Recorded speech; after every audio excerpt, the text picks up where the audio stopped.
welcome to the Marketing Masterclass case studies. This is a program for arts and heritage organizations, and we are greatly appreciative of our funders, Canadian Heritage, as well as our partners, the Ottawa Arts Council and the Kingston Arts Council.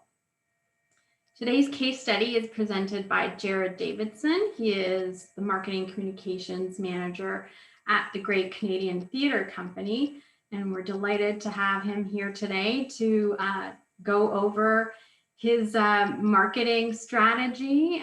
So for the agenda for today is essentially an organizational overview, as well as a marketing overview of what the theater has been doing and their solution and a result. So over to you, Jared.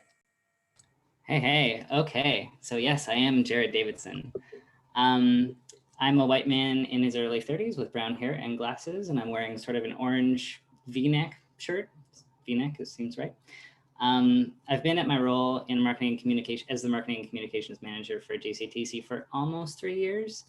I'm essentially the marketing department of GCTC. I'm responsible for all communications and marketing output, that kind of thing. Social media, promo videos, design, advertising. And I've been in the marketing industry, I guess you might call it, for over a decade, and have had several different fields that I've marketed within. So like small business, science, and then finally arts. And I've been doing arts marketing for about 6 years. So about Great Canadian Theatre Company, or GCTC, we work and perform on the unceded territory of the Algonquin Anishinaabe. We are Ottawa's biggest independent theatre, regional theatre, which is a model that began in the 60s and 70s as a way of kind of grouping together Canadian theatres. We're a nonprofit theatre, which is typical of Canadian theatres too. And we employ about 13 to 20 people, depending on the season. Our mandate is to foster, produce, and promote excellent theatre that provokes examination of Canadian life and our place in the world. We started back in 1975 when a group of Carleton students and professors got together to form a theatre company. And in 2007, we moved to the new building on the right of the slide, which is a multi-purpose building. We moved from Gladstone Avenue, which is now another theatre, actually, the Gladstone. We moved to this multi-purpose building on Wellington Street. And we've been there ever since.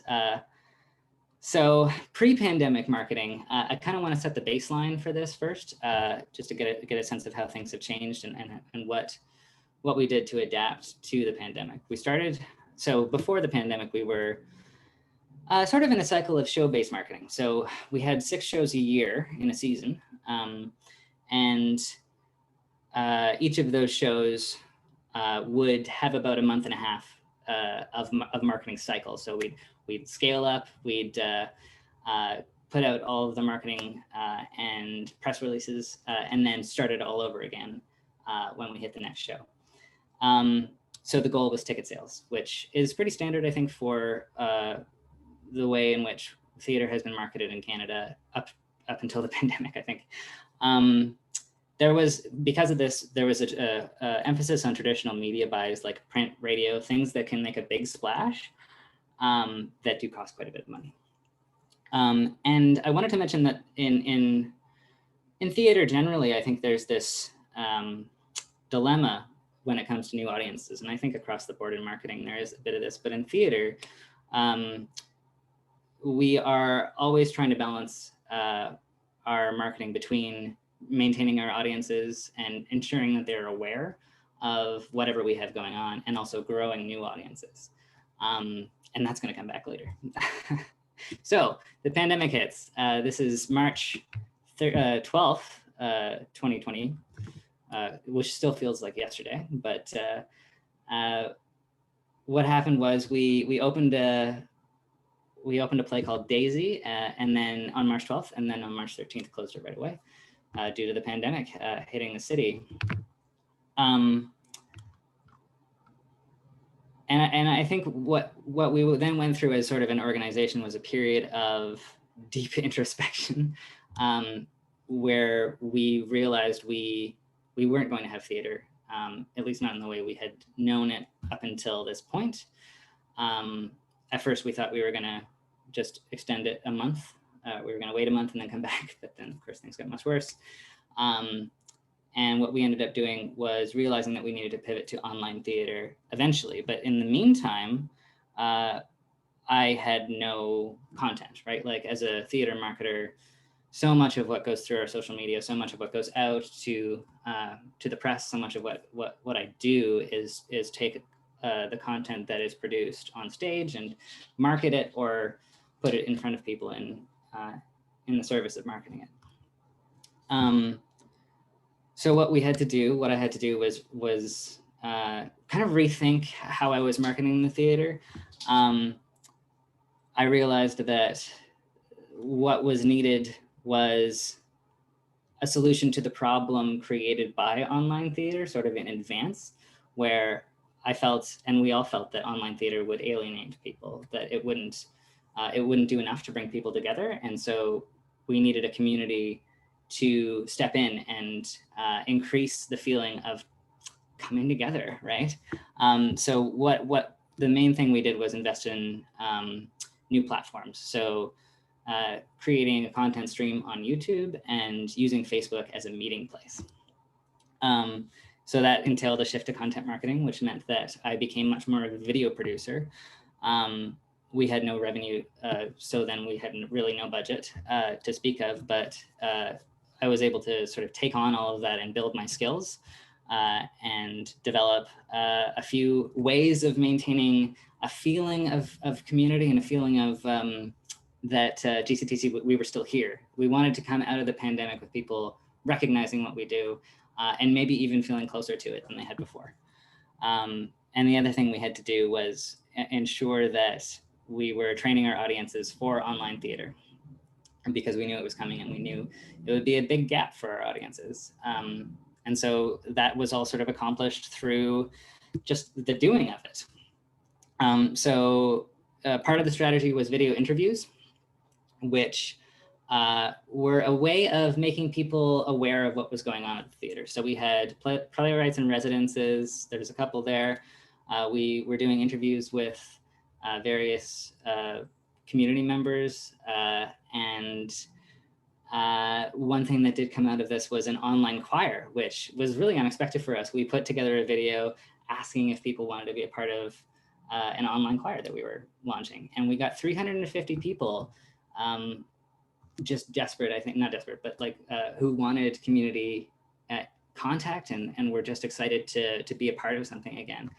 And we just recently wrapped up that choir, and we're going to be putting out a video of everyone singing together. And it's really exciting that that kind of thing came out of just like a video.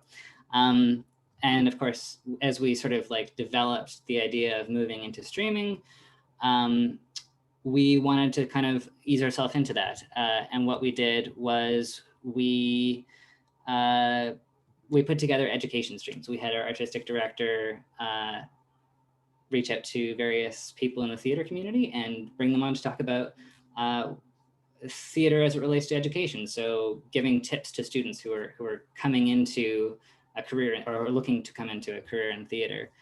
And we had so much engagement. It was incredibly inspiring for the entire company just to see the comments flooding in as people watched the streams. We had over 100 people typically watching each stream, which was beyond our expectations.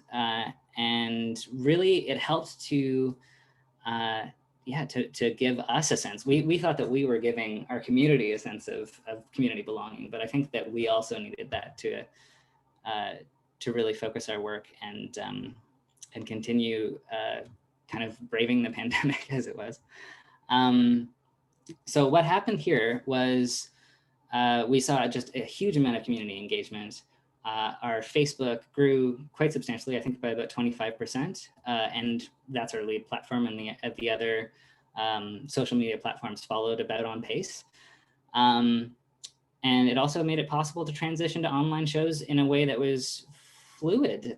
We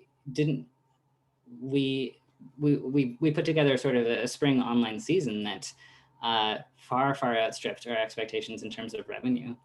And I think part of that was due to having that sort of grounding of community, having a platform for people to really gravitate towards, and also sort of a promotional platform. So it was all sort of streamlined that way.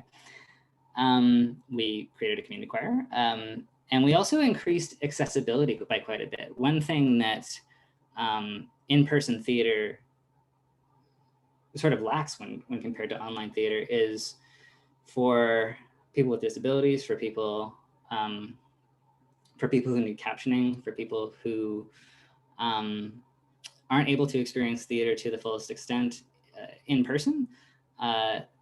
This was something that had been called for quite a while. And we got quite a lot of feedback that that this was something that people hoped would stay even after the pandemic. And we had people from different parts of the world. We had people from Britain, we had people from India tuning in and commenting and being a part of a community that was just far bigger than I think we thought. And so the lessons for me that came out of this were, one, think holistically about your product.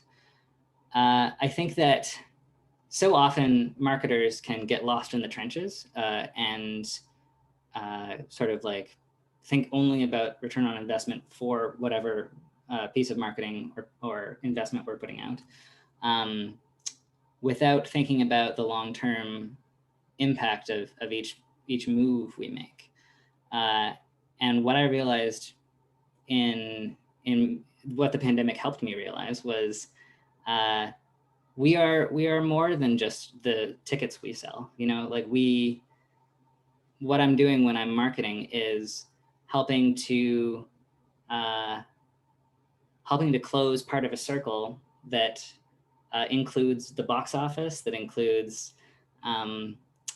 every interaction with GCTC at every level.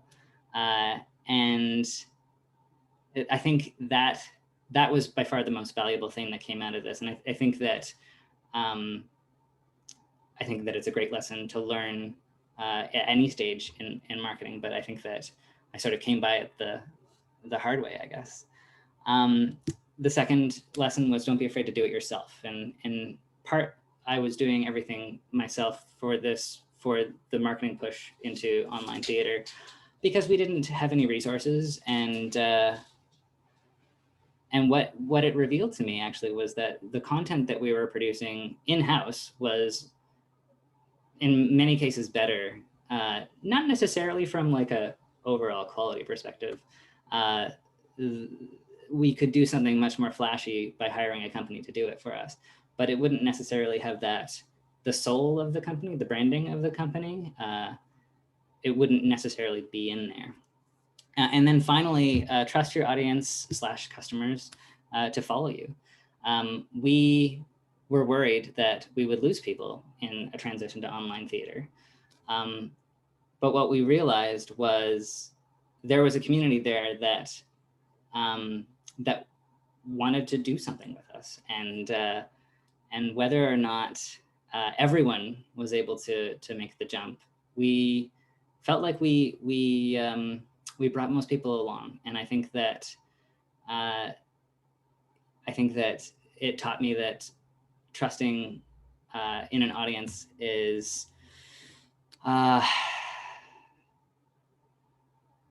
think that there's just no reason not to. I think that it's important to have faith in the people you are marketing to, is I think what I'm trying to say. Anyway, here is my contact, Jared Davidson, marketing@gctc.ca. And I encourage you to send me a message if you're interested in this case study and want to hear more. And I think that's been my presentation. Thank you very much. Great. Thank you so much, Jared. That was wonderful. And I think you're so right. I mean, there's so much more to than just, return on investment and building awareness and building a community around your art and in this case, your theater. It's so important. It totally builds the community, the greater community in Ottawa and the people, the citizens there and the people who engage with you. So Thank you so much. I also want to once again thank Canadian Heritage for their support, as well as the Ottawa Arts Council and the Kingston Arts Council for being our delivery partners.